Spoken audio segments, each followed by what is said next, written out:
Sunset Cliff stage. I need somebody.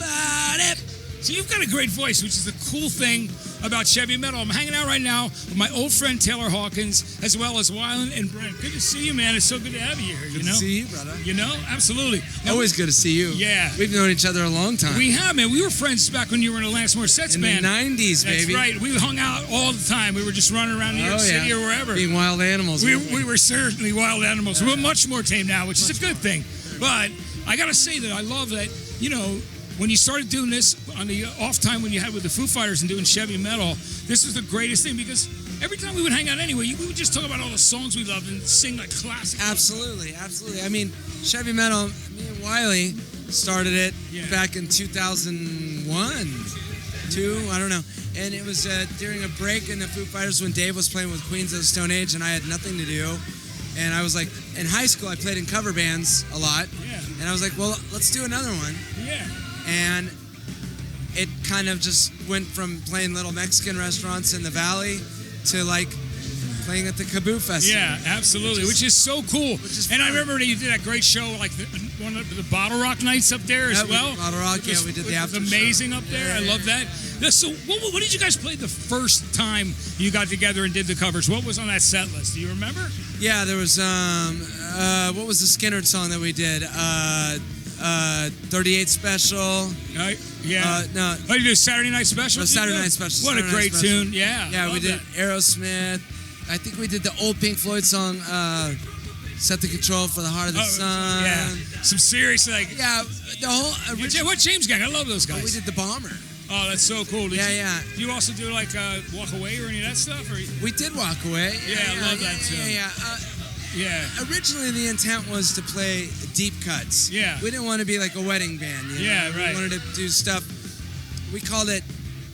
I said, what would a meth dealer in 1974 be listening to? Right. Camaro. Exactly. And BTO2 and some Bowie. Yeah. Diamond Dogs, Rebel. Exactly. Right? Whatever that is, that's our set list. Exactly. And it was really. I called it my drum gym. Yeah. Which kept me. There's Steven Perkins. Steven Perkins. Steven, what's up, brother? How are you? So good to see you, man. I need somebody who's got me rocking. I was like, I was in the mood until when I heard that song. I was like, I'm really in the mood right now. Which is so good, man. It's amazing. Hey, by the way, Steven, happy birthday, man. A couple days later. Yep. I did a thing. Oh, you guys, this is great.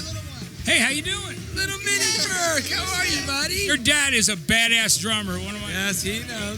Thanks. So it's great. So tonight, and I love that line about the meth dealer in '74. What he'd be playing? Well, we did Aerosmith, we did all that stuff, but it always changes. And now Chevy has kind of become. We kind of have these little sidebar bands. So we did a Van Halen set, a complete Van Halen set down in Redondo Beach about 3 months ago. Yeah, that's so cool. And that was fun.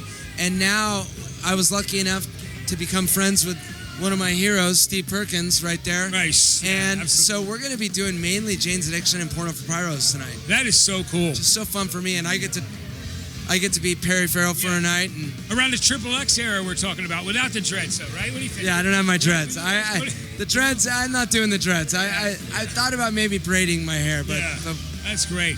Yeah, I could have done that. Yeah. Jamaican style wig type things. I thought about it. These songs were written back in 86, 87, some of them in the early 90s. And you know what? It's almost 2020 now, but they still feel alive, relevant. They were written really quick, too, right? Yeah, in a small period of time. A small batch of time, we wrote 25, 30 songs. Which is amazing. I still play them on the radio all the time. I think they sound great when you hear the beginning of a Mountain Song or Had a Dad or any of those tracks. Absolutely, man. There's an energy that was captured. And then, of course, the production value of the time you hear it, or you know, it's a slice of life at that time. Yeah. That's what I like about it, yeah. And you were a fan. When was the first time you met him? When was the first time you met him? I met Steven when I was playing with Alanis. I was so nervous. But the thing about Jane's Addiction to me, and people don't really always remember that, people think, it was Nirvana that started all No, it was alternative Jane's. rock. Jane's were the first sort of bridge from hard rock into college music, essentially, what now they call alternative rock. Right. And I was the 80s, late 80s, and I was just getting bored with Warrant and all the other crap that was on the radio, no offense. And then someone played me Jane's Addiction, and I was like, wow, rock and roll can be badass. And dangerous again, it's fun, But can be intelligent It was intelligent, it was intelligent stuff. I was a worshiper. Which is amazing. You know, I still am. I got to tell you, we both feel the same way about you, and love the band. And I remember the radio station I worked at, the guy that was the boss at the time, I ended up taking over the station, which was great. But I just thought, we got to play Jane's Addiction. He's like, oh, I don't know about this stuff. So I just played it anyway. And I broke the rules. It was cool. The radio station eventually ended up running that station and getting to play whatever I want, all your stuff all the time. Jane's Addiction was all about breaking the rules. Yeah, it was. They broke the mold. They broke the rules. Yeah. They broke rock and roll out of the crappy 80s that they were in and really brought rock and roll into the 90s. Yeah, I agree. Without Jane's and Lollapalooza and all of that, I don't know what would have happened. Yeah, I agree. Now we need another new Jane's Addiction. Yeah, absolutely. Where are you? Yeah, which is great. REM hit a ceiling and X hit a ceiling. Everyone kind of did what they did. Yeah. Like you said, on the Rat, Warrant, Motley side, I'd already hit a ceiling. We broke the ceiling, you know what I mean? Which is great. So what did you do for your birthday? Did you hang out with your son? What did you do this year? Hung out. This little man, I had a great day. September 13th, Friday the 13th. Yeah. I'm 52. Yeah. Playing drums with my boys. Yeah. This is how you do it, man. Yeah, this man, is it's the best. how you stay young. How many Friday the 13th birthdays have you had? Well, every 7 years you get one, and then you get that leap year thrown in there. Yeah, so. right, exactly. Actually, I feel like I'm about 15 when I play these songs. Yeah. Looks like my he's friends. 50. Yeah, he does. He still looks amazing. You guys still look great. That's the one thing I gotta say. Not one wrinkle. Yeah, absolutely. You guys still look amazing, which is so great. Well, I have a hat and glasses on. No, you look great. It's Because he cool. is amazing. Yeah. Layers of amazement, this guy. Oh, absolutely. You know, I love, I noticed when you were doing the covers that were as B-sides, like things like Life of Illusion with the Foo Fighters, and you were singing those songs. It was like the next logical step to do Chevy Metal and do these shows, right? Yeah. I mean, the only reason we're here is because of the shoulders that we stand on.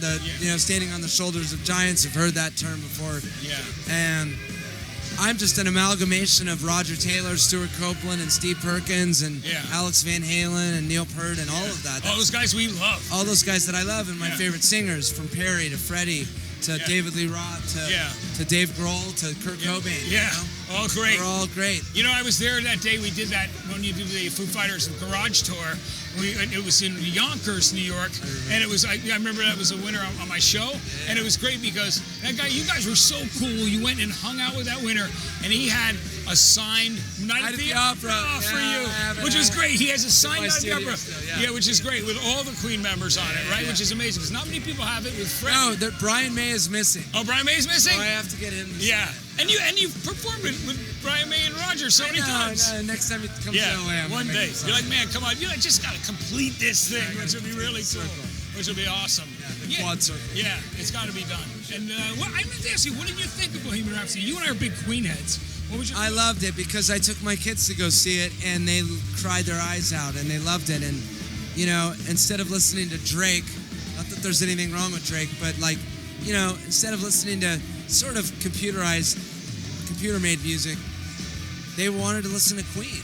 Yeah. And that's human beings interacting, playing instruments. Yeah, the thing I love the most. I mean, the story, the timelines and all that stuff.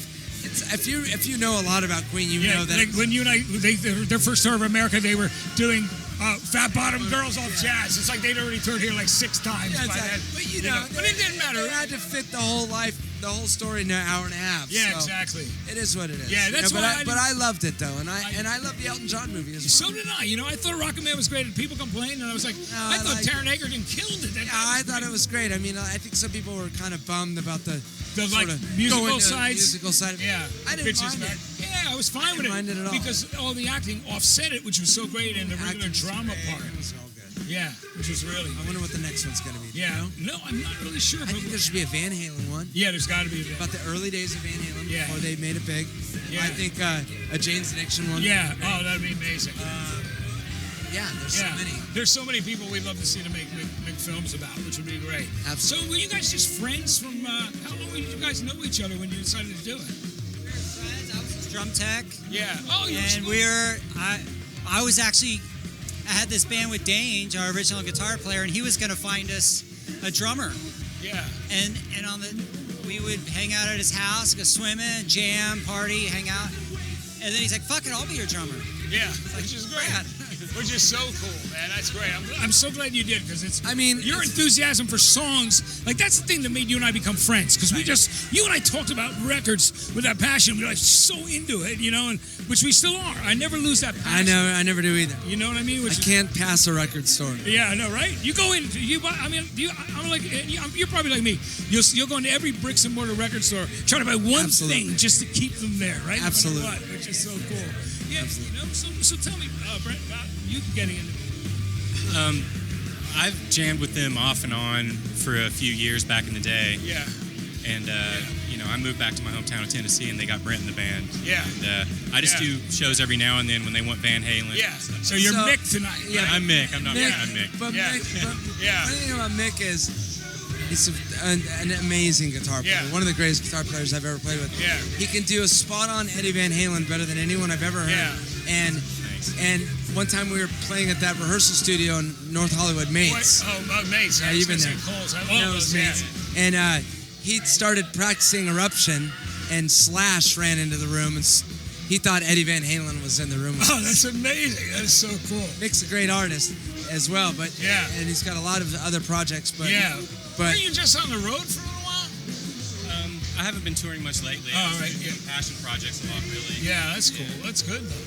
But I love the fact that you guys got together and you're doing this. Hell yeah. Bringing in like a guest is a great thing. It makes it fun. It's interesting. Yeah, guys, thanks for coming on. Man, Taylor, love you, brother, and so good to see you. And thanks for the things you said. I'm glad that I survived that accident. You said I look great. Yeah, man, it's awesome. Better than you ever. Yeah, I know. Better than ever. Yeah, thank you so much. Means the world to me, man. Yeah, I love you. The thing about Matt is, the thing I love about Matt is, he does a great interview. Yeah. And he's been doing it for years, and I just love Matt Penfield. That's awesome. I love you, Taylor. Thanks so much, guys. Taylor, man, so great to see you. Get ready for the show, which is fantastic. All right, we'll have more from KAABOO coming back after this. Chevy Metal.